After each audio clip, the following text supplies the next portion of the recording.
ചിത്രം വരക്കുന്നത് നമ്മൾ ഒരുപാട് കണ്ടിട്ടുണ്ടാകും. പക്ഷേ കൈകൾ കൊണ്ടും കാലുകൾ കൊണ്ടും വായ കൊണ്ടും ഒരേ സമയം ചിത്രം വരക്കുന്ന അശ്വനന്ദാണ് നമ്മുടെ ഒപ്പമുള്ളത്. അശ്വനന്ദിനെ നമുക്കിന്ന് പരിചയപ്പെടാം.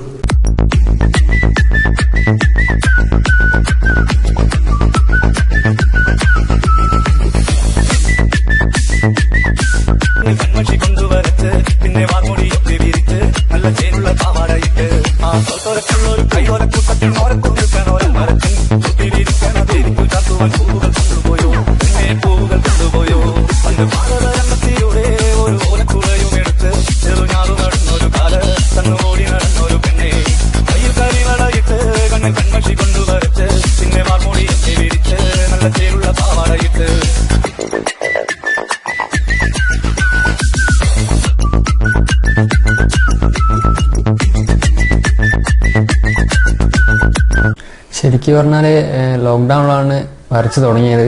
ആദ്യം വരച്ച ഒരു ചിത്രം അത് മാക്സിമം ഷെയർ ചെയ്യും. വാട്സപ്പിലും ഇൻസ്റ്റയിലും ഫേസ്ബുക്കിലൊക്കെ സോഷ്യൽ മീഡിയയിലൊക്കെ ഷെയർ ചെയ്യുമ്പോൾ എൻ്റെ കമ്പനിക്കാരും അതുപോലെ തന്നെ പുറത്തുള്ള ആൾക്കാരും അവരവരുടെ ചിത്രങ്ങൾ വരച്ചു തരുമെന്നായിരിക്കും. അങ്ങനെ കുറേ ചിത്രങ്ങൾ വരച്ചിട്ടുണ്ട്.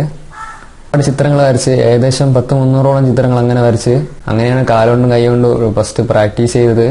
പ്രാക്ടീസ് ഒന്നും ഇല്ലായിരുന്നു, ശരിക്കും പറഞ്ഞാൽ പ്രാക്ടീസ് ഒന്നുമില്ല. ഫസ്റ്റ് വരച്ചപ്പോൾ അത് ശരിയായില്ല, ഫെയിലായിപ്പോയി. പിന്നെ ഞാൻ 3 പ്രാവശ്യം 4 പ്രാവശ്യമൊക്കെ ട്രൈ ചെയ്തു. അവസാനം 4ാമത്തെ പ്രാവശ്യമാണ് കുറച്ച് 100% ഓക്കെ അല്ലെങ്കിലും ആളെ മനസ്സിലാവും വിധം ശരിയായി കിട്ടിയത്. പിന്നെ രണ്ട് കാലുകൊണ്ടും വരയ്ക്കാൻ ശ്രമിച്ചു. ഫസ്റ്റ് നടന്ന പോലെ തന്നെ അതും ശരിയായില്ല. കുറെ ട്രൈ ചെയ്തപ്പോൾ 2 കാലുകൊണ്ടും പ്ലസ് 2 കൈ കൊണ്ടും ടോട്ടൽ 4 ചിത്രമാണ് ഞാൻ വരച്ചത്.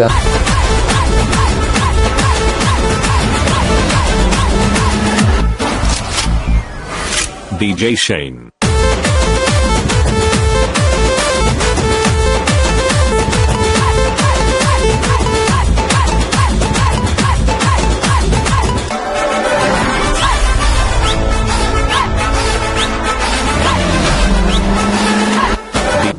ഫസ്റ്റ് വരച്ച ചിത്രത്തിന് ഒരുപാട് സപ്പോർട്ട് കിട്ടി, നല്ലതായ കമന്റ്സ് കിട്ടി.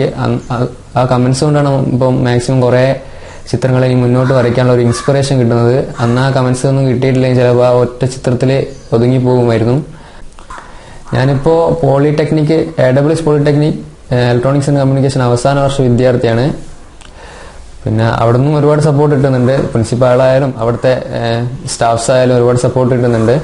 ഈ ചിത്രമേഖലയോടെ താല്പര്യം ഉണ്ടെങ്കിലും അതിനേക്കാൾ കൂടുതൽ താല്പര്യം ഒരു ആർമി മാൻ ആവാനാണ്. അതുപോലെ തന്നെ ഞാൻ ഒരുപാട് റിക്രൂട്ട്മെന്റിനൊക്കെ പോയിട്ടുണ്ട്, പക്ഷെ ഒന്നിനും കിട്ടില്ല.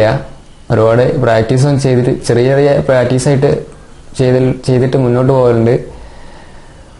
പക്ഷെ ഇപ്പോൾ ഈ ലോക്ക്ഡൗണിൽ ഇങ്ങനെ വരയ്ക്കുമ്പോൾ ഈ മേഖലയായിട്ട് ബന്ധപ്പെട്ട് ആർമിയിൽ എന്തെങ്കിലും കിട്ടണമെന്നാണ് ഇപ്പോൾ ഉദ്ദേശിക്കുന്നത്.